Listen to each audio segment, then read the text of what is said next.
¿Quién fue Carlos Jáuregui? ¿Quién fue ese activista gay que fundó la comunidad homosexual argentina y fue parte de la primera marcha del orgullo de nuestro país? ¿Quién fue ese activista gay que dijo esa frase que muchos conocemos? En una sociedad que nos educa para la vergüenza, el orgullo es una respuesta política. Carlos Jáuregui, ¿quién fue? O quizás, después de tantos años, ya no queremos hablar más en pasado. Queremos preguntarnos quién es Carlos Jáuregui, para que no se trate de quién fue, sino de quién es y cómo habita nuestro presente. Esto es Carlos Jáuregui en nuestra historia.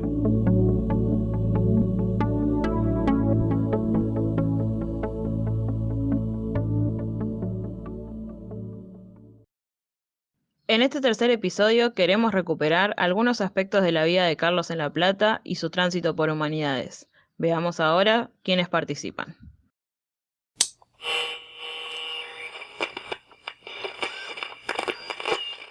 Soy María Beatriz Gentile, tengo 58 años, soy doctora en Historia.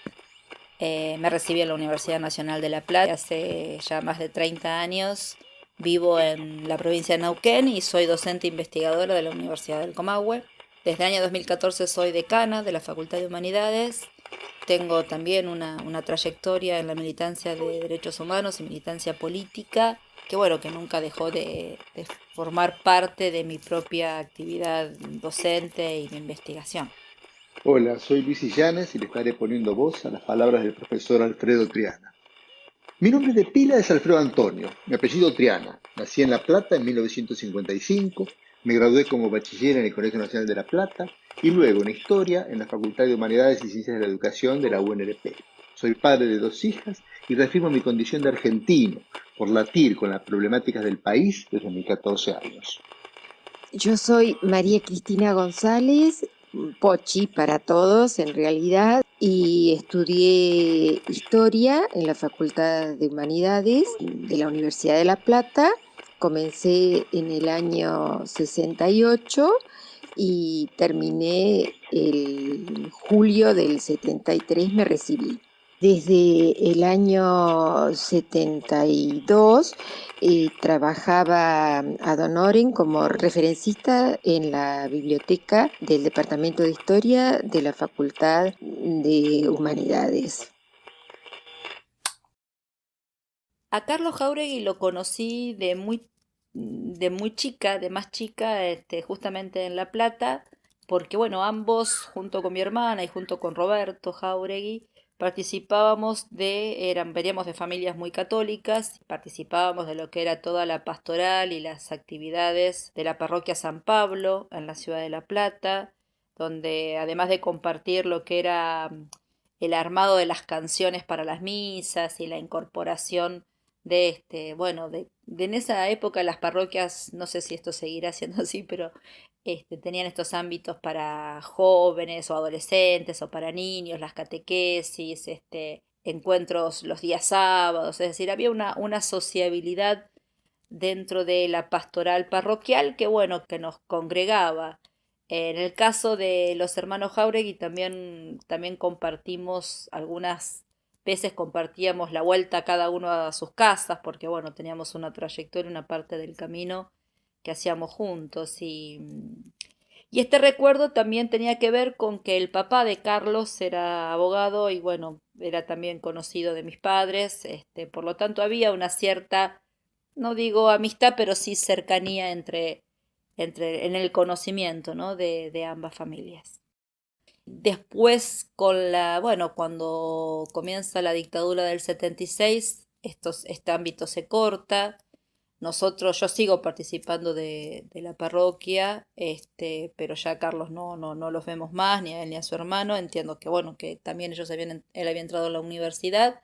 Y la dictadura, convengamos que todos sabemos lo que implicó en La Plata y de alguna manera cómo todos esos espacios se fueron paulatinamente achicando o fueron desapareciendo en términos de participación constante, ¿no?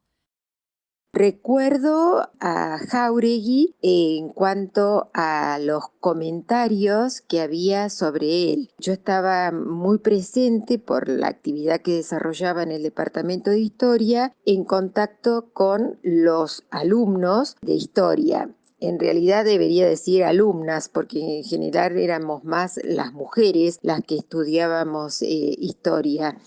Los comentarios que había sobre Jáuregui en esa época se decía así, lo buen mozo que era. Realmente era un tipo estupendo, con ese pelo rubio tirado para un costado, unos anteojos con ese aire de intelectual de la década del 70. Pongámonos en el contexto. Sumamente amable, no demasiado charlatán, muy agradable, muy agradable. Conocí a Carlos Jáuregui en 1975, como compañero de facultad y de carrera en un momento particularmente horrible, con un asesinato político cada 9 horas en Argentina, un año antes del golpe de Estado de marzo de 1976. No era sencillo entablar conversaciones con gente que no se conocía y cambiaban la discreción, las palabras necesarias y el clima social no se prestaba para la comunicación fluida. Sin recordar los detalles que sí tendría presente un novelista, puedo recordar que Carlos era un tipo con el que sentí confianza para dialogar y empezar a compartir bibliografía y las primeras conversaciones. Un tipo sumamente afable, excelente compañero, que con rapidez se hizo querer por la mayoría. Con respecto a su posición y activismo, nunca supe nada en relación a eso, porque él no hablaba para nada del tema, tampoco había comentarios en esa época, estoy hablando, sobre su activismo, dado que habría que entender un poco, ¿no? Que estábamos en el proceso, entonces todo era muy silencioso. Las personas que estábamos en ese momento con una postura, por supuesto, crítica hacia lo que estaba pasando, era algo muy silencioso. Y supongo que él, por una cuestión de preservarse, tampoco ponía nada en relación a su activismo en la causa que lo caracteriza después. En las conversaciones políticas que comenzamos a tener, se manifestaba como un católico tercermundista, con preocupaciones religiosas y sociales, de solidaridad junto a los desposeídos. Conocí amigos suyos de otras facultades y otras actividades que tenían afinidad con los posicionamientos políticos, teológicos de Carlos. Recuerdo que se hizo querer por mi mujer de entonces, por mi madre, las compañeras y los compañeros.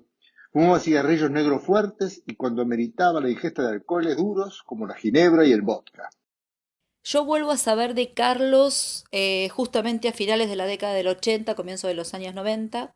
Ya lo encuentro siendo un referente en la lucha por los derechos de la comunidad LGTB. Lo veo en publicaciones y conozco su trayectoria, con lo cual es una sorpresa que me impacta, ¿no? En el mejor de los sentidos, digo, sobre todo porque creo que esa militancia y esa conversión en figura pública de Carlos lo colocaba en un lugar que a mí me parece que es de esos lugares tan importantes que tiene todo proceso de conquista de derechos, ¿no? Es decir, en ese primer paso, esa primera voz que se levanta en función de, bueno, aquellos derechos que todavía la sociedad no entiende, no ve, invisibiliza o directamente niega. Se mezcla la cronología, pero hay algo que tengo muy presente en los tiempos pre-internet. Yo caminaba por calle 7 de nuestra ciudad y me detuve en el kiosco de City 49. Y mi vista giró hacia una tapa de la revista Siete Días, como si fuera un punto, Bartes Dixit. Y estaba en la portada Carlos, con un muchacho y un título que decía algo así como «Hablan los homosexuales». No me sorprendió la condición de gay que ya se empezaba a decir en Carlos, pero sí su liderazgo. Había conocido y tratado líderes de izquierda y afines, y había en ellos una gestualidad distinta, más dura, más enfática en la pose, y no vi eso en Carlos. Con otros amigos y amigas de La Plata lo vimos en Buenos Aires, ciudad donde él vivía, y estaba plenamente entregado a la militancia a favor de las minorías sexuales. Se entrevistaba con los medios y con dirigentes políticos de centroizquierda muy conocidos en esos años. Ya tenía mucho de político profesional, y no lo digo en tono peyorativo, al contrario, sino como una muestra de responsabilidad, una cualidad que Carlos tenía desde que lo conocí.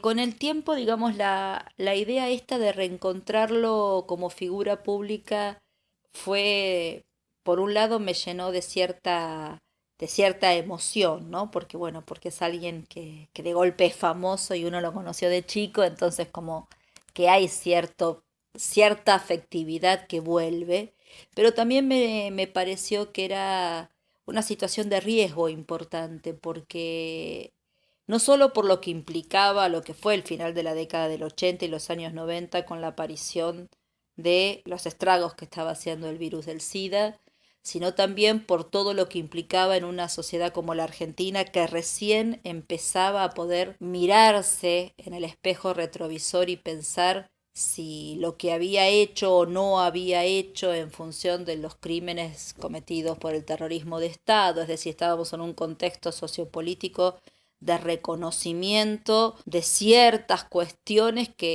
bueno, conocemos de cuánto le ha llevado a la sociedad argentina mirarse en un pasado de complicidades por intervención o por omisión. Entonces, de golpe, la figura de Carlos en esta militancia por los derechos de la comunidad LGTB, por la diversidad sexual, me parecía realmente de un coraje y de un riesgo que uno veía que no existía un consenso en la Argentina para esto, ¿no? Que había un camino de soledad muy grande y que, bueno, con mucha valentía estaba transitando ese camino de soledad que de alguna manera era un riesgo bueno, que estaba corriendo, ¿no? Nosotros conocimos su posición a partir de la famosa tapa de la revista Gente.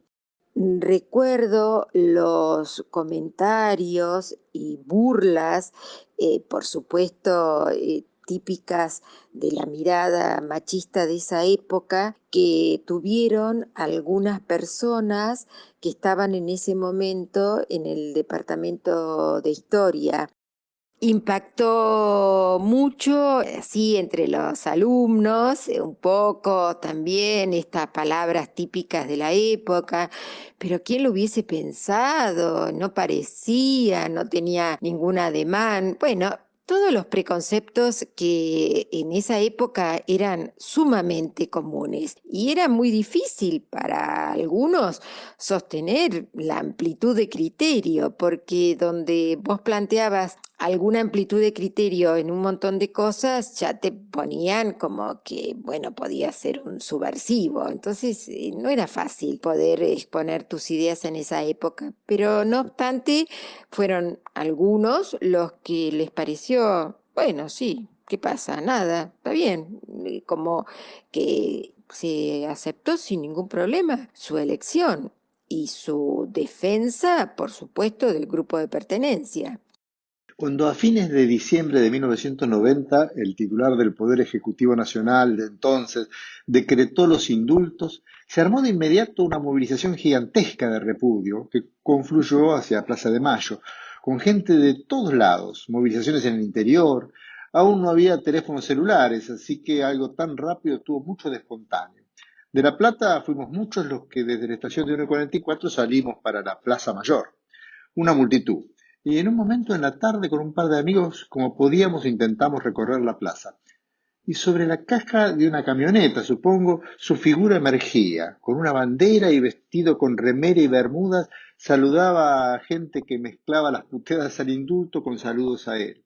Uno de mis amigos que lo conocía y sabía de mi amistad con el dirigente me espetó: ¿no vas a saludarlo?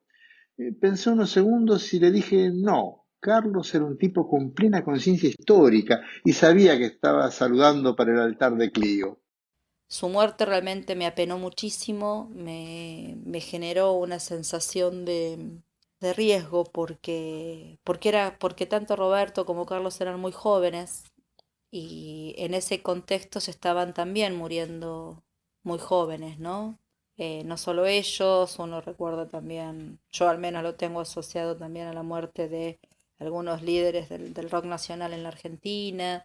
Y la reflexión no podía dejar de ser esta, ¿no? Otra vez los jóvenes víctimas del terrorismo y ahora de nuevo este flagelo que implicaba para finales de los 80, comienzos de los 90.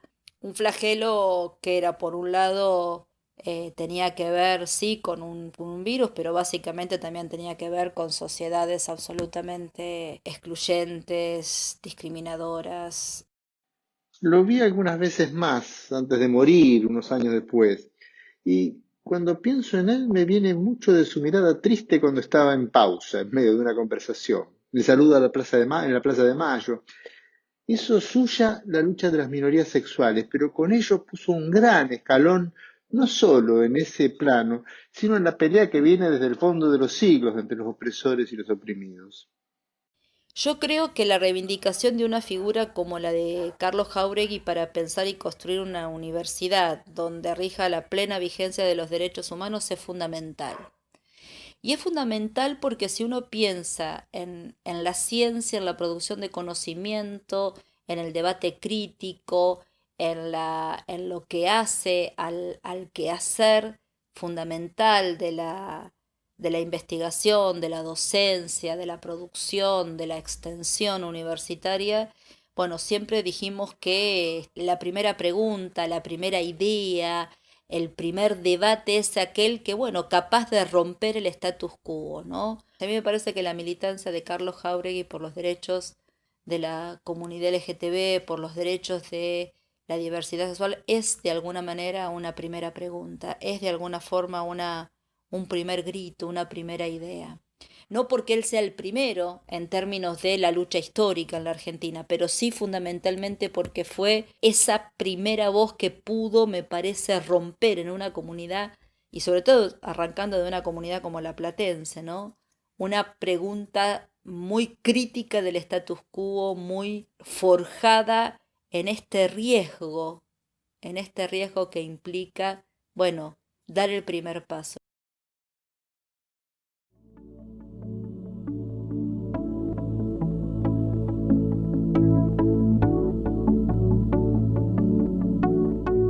Este fue el tercer episodio de Carlos Jáuregui en nuestra historia, un podcast realizado por la Facultad de Humanidades y Ciencias de la Educación, para homenajear, recordar y reivindicar a Carlos y a las luchas que con él supimos construir.